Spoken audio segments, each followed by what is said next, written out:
Title: The Bible Hack That Makes Kids Love Recycling. Hello, superstars! Welcome back to Dr. Yemi's Fun and Faith TV, where fun meets faith and learning becomes awesome. Let's go straight into today's topic. Let's be honest. Do you ever feel like a broken record? Hey, that goes in the blue bin. Did you remember to recycle? Nope, not that one. The other one. It's exhausting. This blue bin, this thing that's supposed to be about doing the right thing, can feel like the source of a daily battle. It's a constant nagging chore that nobody, especially your kids, seems to want to do. And sometimes it makes you wonder if it's even worth the fight. But what if you could end that daily tug of war over the recycling for good? What if the secret wasn't in some new parenting book or a fancy sticker chart, but in one of the oldest books in the world, the Holy Bible?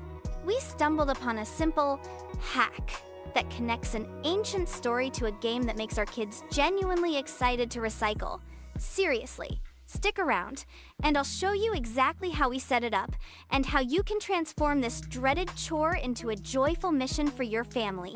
Section 1. The Bridge. Connecting the secular to the sacred. All right, so how do we bridge the gap between plastic bottles and the Bible? It all boils down to one huge, beautiful idea: stewardship. Now, I know stewardship can sound a bit like a formal, churchy word you might only hear during the offering. But let's just break it down. At its heart, stewardship simply means taking care of something that belongs to someone else. It's about being a manager you can trust. Here's an analogy you can use with your kids. Imagine their best friend has the coolest toy ever, a brand new Lego set or a favorite doll. If that friend had to go away for a week and trusted you to take care of it, you'd be extra careful, right? You'd play with it, sure, but you'd also keep all the pieces safe because it's not yours, and you want to honor your friend's trust. That's stewardship. And the Bible tells us God did the exact same thing with us, just on a much grander scale. Psalm 24:1 says, "The earth is the Lord's, and everything in it, the world, and all who live in it." This amazing spinning planet isn't actually ours. We're just the caretakers. God gave us this incredible world to live in, enjoy, and most importantly, to take care of. This isn't some new age idea. The instructions are right there on page 1 of the instruction manual. The Bible, in the very first chapters of Genesis, after creating a perfect garden, the Bible says, "The Lord God took the man and put him in the Garden of Eden to work it and take care of it." Some versions say to serve it and preserve it. Adam was the world's first garden manager. God didn't just build this beautiful world and walk away. He created humanity to partner with him in caring for it. He trusted us with it. So when we see that plastic bottle on the counter, we can see it as just another piece of trash. Or we can see it as an opportunity. An opportunity to fulfill that original job description, to be a good steward, to show God we're grateful for the world He's given us. That simple shift in perspective is the foundation. It transforms a chore into a calling. Section 2. The hack, the game, and activity. This is where we turn that big idea into a game our kids can actually get excited about. We call it the Garden Helper game. The idea is simple. Every time we recycle, we're not just cleaning the kitchen. We're being a garden helper, just like Adam. We're helping God take care of His world. Here's how to roll it out in 3 fun phases. First, phase 1, the sorting challenge. We call it the creature sort. Remember how one of Adam's first jobs was to name all the animals? He had to observe them, organize them, and see what made them unique. We do the same thing with our recycling. We gather it all up and ask questions. Is this paper made from a tree? Let's put it with the tree family. This plastic bottle can get a second life, so it goes in the second life pile. This aluminum can is going to be melted down and turned into something totally new. It's part of the Transformer family. You can create whatever categories fit your local recycling rules. The point is to make it an active puzzle, not a passive chore. By giving the items fun names, we're not just sorting trash. We're organizing creation and recognizing the value in each thing.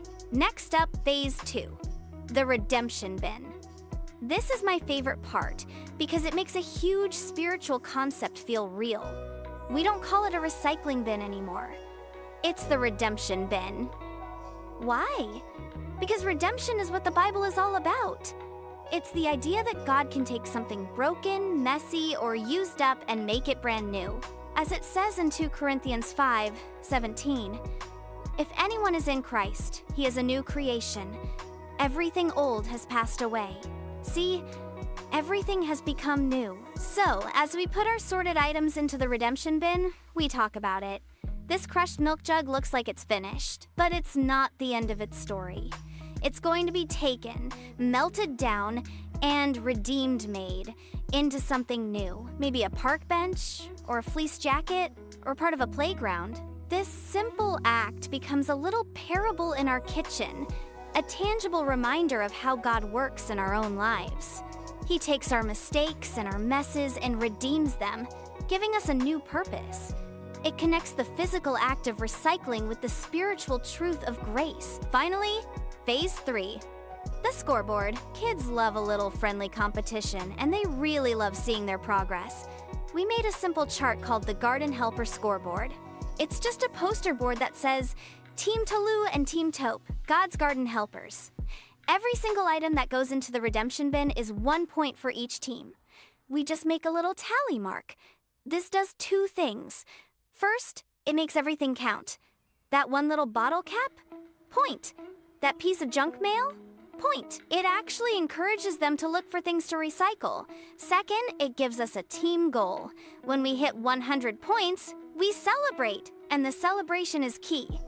It has to reinforce the lesson. We don't just buy a new toy. We celebrate taking care of God's world by going out and enjoying it. We'll take a special trip to the park, go on a nature hike, or have a picnic by the lake. The reward is connected to the act itself, which makes the whole process, from sorting to celebrating, a meaningful family mission. The why. So, what's the result of all this? Recycling is no longer a chore in our house. It's a game with a purpose. My kids are learning about environmental responsibility, yes, but they're also secretly absorbing a deep spiritual truth without it ever feeling like a lecture. They're learning that they play an important part in God's great big story. They're learning that taking care of creation is an act of worship, and that even a small act, like putting a can in the right bin, matters to God. It has turned a point of conflict into a point of connection for our family. And this doesn't have to stop with recycling. Making your bed can be about creating order from chaos, just like God did in Genesis. Setting the table can be about preparing a place for fellowship, just as Jesus prepared a place for us. The principle is the same. Reframe the chore, connect it to a story, and turn it into a mission. So here's my challenge for you this week. First, just try it. Make your own Garden Helper scoreboard. It doesn't have to be fancy. See how it changes the dynamic in your home? Second, let me know in the comments. What's another chore that drives you crazy? And what Bible story or principle could you connect to it to transform it? Let's brainstorm together and help each other find more joy and purpose in the everyday tasks of family life. Thanks for watching, and God bless you as you and your family become His faithful garden helpers. See you!